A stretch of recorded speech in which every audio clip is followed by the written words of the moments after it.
Hello eighth class. आपकी हिंदी नवनिधि पुस्तक से आज आपका पाठ हम ग्रामश्री आपको पढ़ाएंगे। यूनिट 2 का पहला लेसन कविता है ग्रामश्री। ठीक है, तो बच्चों आप ग्रामश्री लेसन खोल लीजिए। पेज नंबर 56, पेज नंबर 56 पे है ये, 56 और 57। देखिए बच्चों, ये कविता ग्रामश्री कविता जो है वो सुमित्रा नंदन पंत जी द्वारा रचित कविता है आपकी। सुमित्रा नंदन पंत छायावादी युग के प्रमुख कवि हैं। उन्होंने अपनी हर कविता में, ज़्यादातर कविता में मतलब, प्रकृति का मनोहारी दृश्य चित्रित किया है। इसीलिए उनको प्रकृति के कुशल चितेरे भी कहा जाता है। कोमल कल्पनाओं के कवि, प्रकृति के कवि। तो उन्होंने यहाँ पे भी प्रकृति का सुंदर चित्रण किया है। ग्राम श्री, ग्राम मतलब गांव, श्री मतलब शोभा, यानी किसी गांव की सुंदरता का यहाँ पे वर्णन किया। जब कवि ने कविता की होगी तो कोई गांव उनके सामने उपस्थित रहा होगा, उसकी सुंदरता का वर्णन उन्होंने किया है। देखिए ये जो चित्र आपका है, ये पीली पीली सरसों फूली हुई है, पक्षी उड़ रहे हैं। ये देखिए पेड़ पौधे बने हुए हैं, आसमान नीला है, झोपड़ी हैं, तालाब है, बगुले हैं उड़ रहे हैं। तो ये सब बच्चों एक गांव का एक चित्र है। तो इसी की सुंदरता का वर्णन यहाँ पर कवि ने किया है। ग्राम श्री, ग्राम मतलब गांव, श्री मतलब शोभा, यानी गांव की शोभा का वर्णन, गांव की सुंदरता का वर्णन। यहाँ पे कवि ने बताया कि देखिए यहाँ लिखा है ना कि गांव का जीवन सुख संपदा शांति से भरा होता है, अपनापन होता है। यहाँ पर हरे भरे खेत होते हैं, फलों से लदे वृक्ष, हरी भरी सब्जियाँ, अन्न, फसलें हमें आनंद से भर देती हैं। नदियाँ, तालाब, छप्पर, मिट्टी के घर हमें स्वर्ग के समान सुख प्रदान करते हैं। तभी तो कहा गया है, आहा ग्राम जीवन भी क्या जीवन है। देखिए इसका पहला अवतरण देखिए।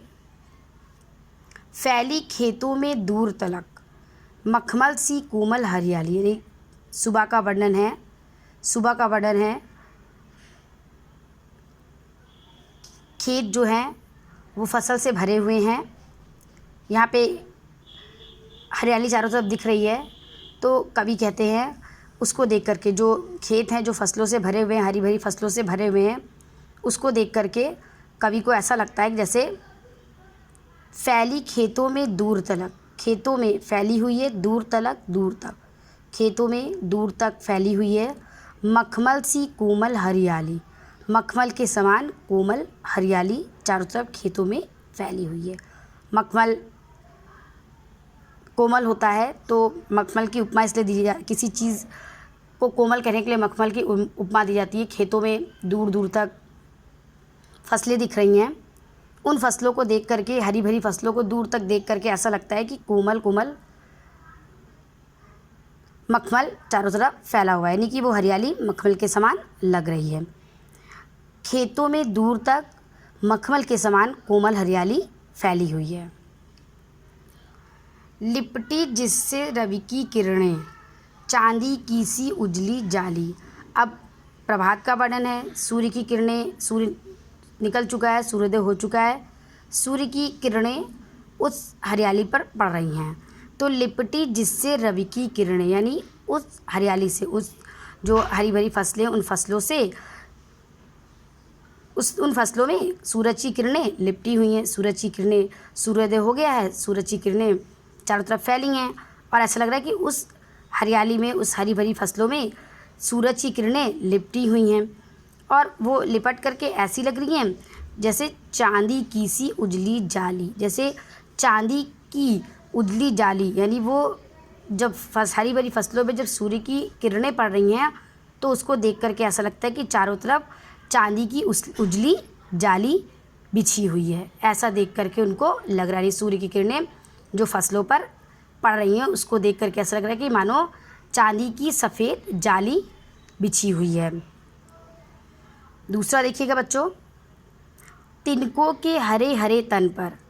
अब यहाँ पर कवि कहते हैं कि जो तिनके हैं, जो घास है, उनके हरे हरे तन, यानी वो हरे भरे हैं तो उनके हरे हरे तन शरीर पर हिल हरित रुधिर है झलक रहा। कहते हैं कि जो तिनके हैं, तिनके हरे भरे हैं, तो तिनकों का जो हरा भरा शरीर है उस शरीर पर हिल रहा है हरित हरा रुधिर लाल रहा झलक, यानी हिलता हुआ लाल रुधिर रक्त खून झलक रहा है, दिखाई दे रहा है। यानी कह रहे हैं कि घास के जो हरे भरे तिनके हैं उस पर ओस की बूंदें पड़ी हुई हैं, तो ओस की बूंदें जब उस पर पड़ी हैं तो ओस की बूंदें पारदर्शी होती हैं, जल की बूंदें, ओस की बूंदें, वो ओस की बूंदें जब हरे फसलों पर पड़ी हुई हैं, हरे तिनकों पर पड़ी हुई हैं, तो वो हिलती डुलती सी लग रही हैं। तो वो जो ओस की बूंदें हैं वो ऐसा लग रहा है कि मानो हरा रक्त हो जो तिनकों के शरीर पर लहलहा रहा है, झलक रहा है। यानी तिनके हरे भरे तिनके हैं, तिनकों के शरीर पर, जो वहाँ पर हरे भरे तिनकों के शरीर पर हरे रंग का खून झलक रहा है, हिल रहा है। यानी तिनके जो हैं वो खिले हुए, मतलब निकले हुए हैं, और उन तिनकों पर ओस की बूंदें पड़ी हुई हैं, और वो ओस की बूंदें जब चमक रही हैं तो वो ओस की बूंदें खून की तरह तरल लग रही हैं, हिलती लग रही हैं, लेकिन वो उनका रंग क्या लग रहा है, लाल नहीं लग रहा है बल्कि हरा लग रहा है। तो ऐसा लग रहा है कि मानो तिनकों के हरे हरे शरीर पर, यानी जो हरे भरे तिनके हैं उनके शरीर पर लाल रंग का खून झलक रहा है, हिल रहा है। बच्चों, लाल रंग का खून, हरे रंग का खून, यानी कि ओस की बूंदें ट्रांसपेरेंट हैं, और ओस की बूंदों के ऊपर जब हरे रंग के तिनकों का रंग पड़ रहा है तो वो हरे रंग की दिख रही हैं। तो यानी कि खून झलक रहा है, लेकिन खून किस रंग का है, हरे रंग का है। बच्चों, उपमा अलंकार चांदी की सी उजियाली और तिनकों के हरे हरे तन पर, है ना। इसके बाद बोलते हैं श्यामल भूतर पर झुका हुआ नभ का चिर निर्मल नील फलक मतलब होता है पटल। कह रहे हैं श्यामल धरती, जो दूर दूर तक सस्य श्यामल है, सांवली से जो धरती है, उस धरती पर झुका हुआ है नभ का चिर निर्मल, आसमान का हमेशा निर्मल रहने वाला नीला फलक मतलब पटल। यानी बहुत दूर तक जब हम देख रहे हैं तो आसमान धरती पे झुका हुआ दिखाई दे रहा है। बच्चों, ग्राम की सुंदरता का वर्णन किया गया है कि धरती श्याम वर्ण की है, और बोल रहे हैं कि श्याम वर्ण की धरती पर बहुत दूर से जब हम देखते हैं तो हमें ऐसा लगता है कि आसमान का एक पटल जो है, आसमान का हमेशा निर्मल पवित्र स्वच्छ रहने वाला एक पटल, नीला पटल धरती पर झुका है। बच्चों, क्षितिज की बात की गई है, दूर से जब हम देखते हैं तो जहाँ धरती के ऊपर आकाश झुका हुआ दिखाई देता है, वहाँ की बात यहाँ पर की गई है। तो एक बार फिर से देख लीजिए इसको।